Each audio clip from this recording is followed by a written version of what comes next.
नमस्ते and welcome to this exciting episode of Satology debunking mythology. Satology के इस episode में आपका बहुत बहुत स्वागत है। आज भारत ने स्विट्ज़रलैंड को एक बहुत बड़ा सबक सिखाया। देखिए, यूनाइटेड नेशंस UNHCR UNHCR एक एजेंसी है यूनाइटेड नेशंस की, और उसका काम होता है पश्चिमी देशों के बिहाफ पर, उसमें मुसलमानों को इंक्लूड करते हैं। मोस्ट ऑफ द पीपल उसके अंदर मुसलमान लोग रहते हैं, पाकिस्तान से, सीरिया से, जहाँ पे कोई ह्यूमन राइट्स का कोई वैल्यू ही नहीं है। पहली बात, उनको हायर क्यों किया जाता है? पाकिस्तान से, इस्लामिक देशों से UNHCR में हायर क्यों? मुसलमानों का और ह्यूमन राइट्स से क्या संबंध है? कोई संबंध ही नहीं है उन दोनों का। आप देख सकते हैं उनके देशों में क्या क्या होता है। उनके देशों में, पाकिस्तान में हिंदुओं के लिए कोई वैल्यू नहीं, बांग्लादेश में हिंदुओं को कैसे मारा जाता है, पाकिस्तान में मारा जाता है, मिडिल ईस्ट में कहीं पे महिलाओं को स्वतंत्रता ही नहीं है, ईरान भी वहाँ पर है, और जॉर्डन, लेवांट, सीरिया, लेबनान, कहीं पे कोई सुरक्षा है किसी महिला की? नहीं है। और या फिर बच्चों की है, वो भी नहीं है, बच्चाबाजी चलती है वहाँ पे। तो किसी भी इस्लामिक देश में कुछ भी ह्यूमन राइट्स का कुछ नहीं है। और यही लोग जब पहुँचते हैं अफ़गानिस्तान, अब ये लोग यूरोप पहुँचते हैं तो ह्यूमन राइट्स के चैंपियन बन जाते हैं। वो इसलिए बनते हैं ताकि कोई उन पर आक्रमण करे तो वो उसको बक करे। लड़ तो सकते नहीं किसी से, वो बस क्राइम कर सकते हैं कुछ भी, लेकिन लड़ नहीं सकते किसी से। इनकी सेनाएं देख लो, कतर की पिटती रहती है, वापस पहुँच जाती है। यूनाइटेड नेशंस एक बिकम है जोक। और यूनाइटेड नेशंस तो क्रिएट इसलिए किया गया था कि पूरी दुनिया में जो इलीगली यूरोपियन कंट्रीज़ ने कॉलोनीज़ बनाई थी और जो ज़मीन की चोरी की थी, उसको लीगली कैसे रिटेन किया जाए, इसीलिए बनाया गया था यूनाइटेड नेशंस। और यूनाइटेड नेशंस को बनाने का मुख्य कारण यही था कि चोरी के माल को चोरी का ही रखा जाए। तो इसकी वजह से जो है यूनाइटेड नेशंस में बार बार इस तरह की आवाज़ें उठाई जाती हैं। और आश्चर्य की बात है कि इस तरह की जब आवाज़ें उठाई जाती हैं, सब लोग चुपचाप बैठ के सुनते हैं। अभी स्विट्ज़रलैंड को बना दिया UNHCR। अभी मैं UNHCR की आपको कहानी बताता हूँ कि UNHCR है कैसा ऑर्गेनाइजेशन। तो UNHCR का क्या पर्पस था और UNHCR क्यों बनाया गया? तो अगर आप देखते हैं, ये रेफ्यूजीज़ के लिए बनाया गया। और इन्होंने जो है रेफ्यूजीज़ के लिए United Nations high commissioner for refugees. कौन सा रेफ्यूजी को ह्यूमन राइट्स है यूरोप में? बताइए, किसी को है? नहीं। मुसलमानों को क्या दिया जाता है? एक्सपेंसेस दिए जाते हैं, उनका कोई लाइफ का कोई वैल्यू नहीं यूरोप में। जब मर्जी आए निकाल देंगे। तो अगर वो लोग निकालेंगे तो एवरीथिंग इज़ गुड, क्योंकि यूरोपियंस कर रहे हैं, बड़े सुपीरियर हैं। यूरोपियंस और कल्चर दूर दूर से कोई कनेक्शन नहीं है। अगर उनसे कल्चर का पूछे तो नॉर्मन डेविस की बुक पूछिएगा, किस तरह 2 अंडे और 2 ब्रेड के लिए अपनी पत्नियों को बेचते थे ये, और वो भी 17वीं शताब्दी में। और आज क्या कल्चर है? चर्च में महिलाओं को भूत बताया जाता था, उसको चुड़ैल बोल के मार दिया जाता था। इसीलिए तो फेमिनिज्म बढ़ा यूरोप में, चर्च के विरुद्ध बढ़ा।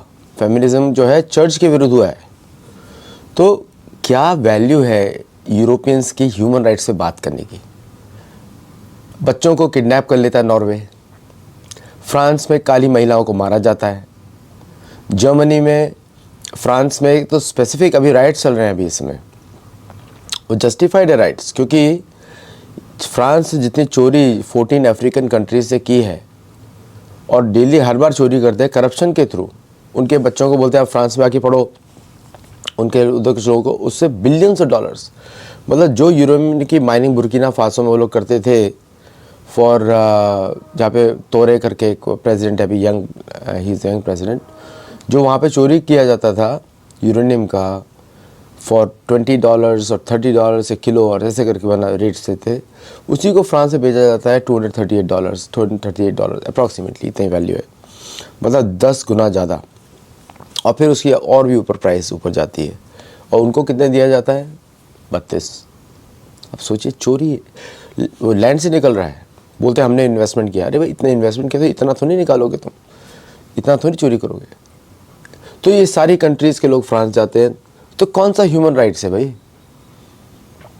साउथ अमेरिका में सारी कंट्रीज़ को पुअर बना दिया चर्च के नाम पर। गॉड मतलब गॉड मतलब कोई पनिशमेंट है भाई। कैथोलिसिज्म का गॉड मतलब पनिशमेंट है, टेरर है वो। आपने उसको वो बना दिया, चोरी करके सारी ज़मीन चुरा ली उनको भाषा और रिलीजन के नाम पर। अभी तो देखिए ना मैक्सिको और ये सब कितनी गरीब कंट्रीज़ हैं।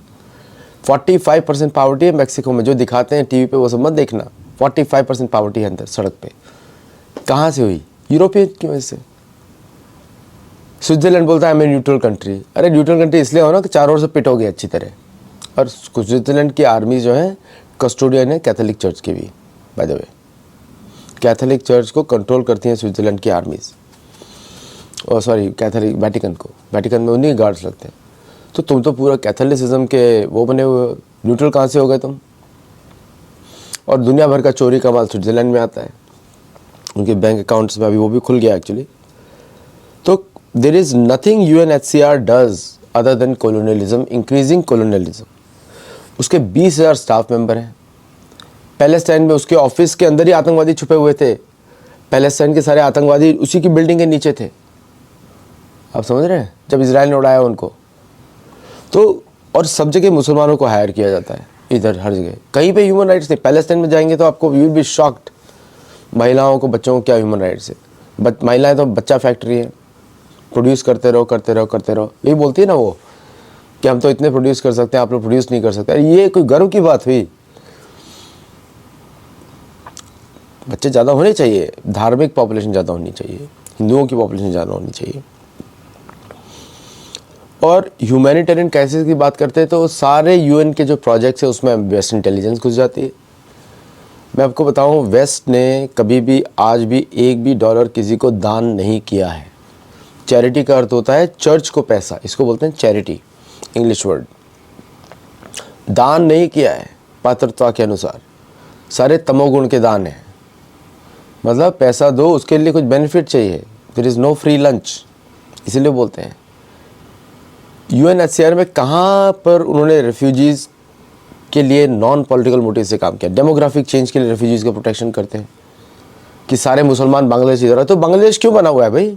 तो बांग्लादेश हटा दो, सारे मुसलमान इंडिया आ जाओ। रोहिंग्या के ऊपर दुनिया जानती है, जो people who know the truth, कि वो तो आतंकवादी थे, बौद्धों को मारते थे, हिंदुओं को मारते थे। बर्मा के हिंदुओं के गांव चला दिए। वो तो भारत चुप रहता है।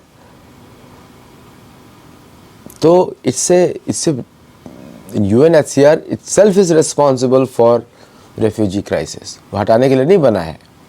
Commissioner for refugees, for war refugees. कौन सा रिफ्यूजीज? अगर इतना ही है तो अमेरिका को बोल के दिखाओ। अमेरिका भी तो हटा रहा है सबको, बोल के दिखाओ। ह्यूमन राइट्स वायलेशन, मुंह में ताला, फंडिंग बंद हो जाएगी, टर्म से डर के रह रहे। तो भारत को फंडिंग भी बंद करनी चाहिए UNHCR की। भारत को UN से ही रिज़ाइन करना चाहिए, कोई ज़रूरत नहीं UN में रहने की, कोई फ़ायदा नहीं है किसी को। Bilateral is best. UN के थ्रू तो कॉलोनाइजेशन होता है।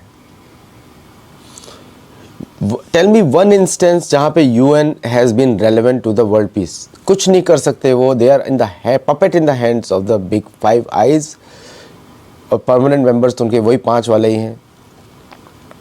तो where is the relevance of UNHCR?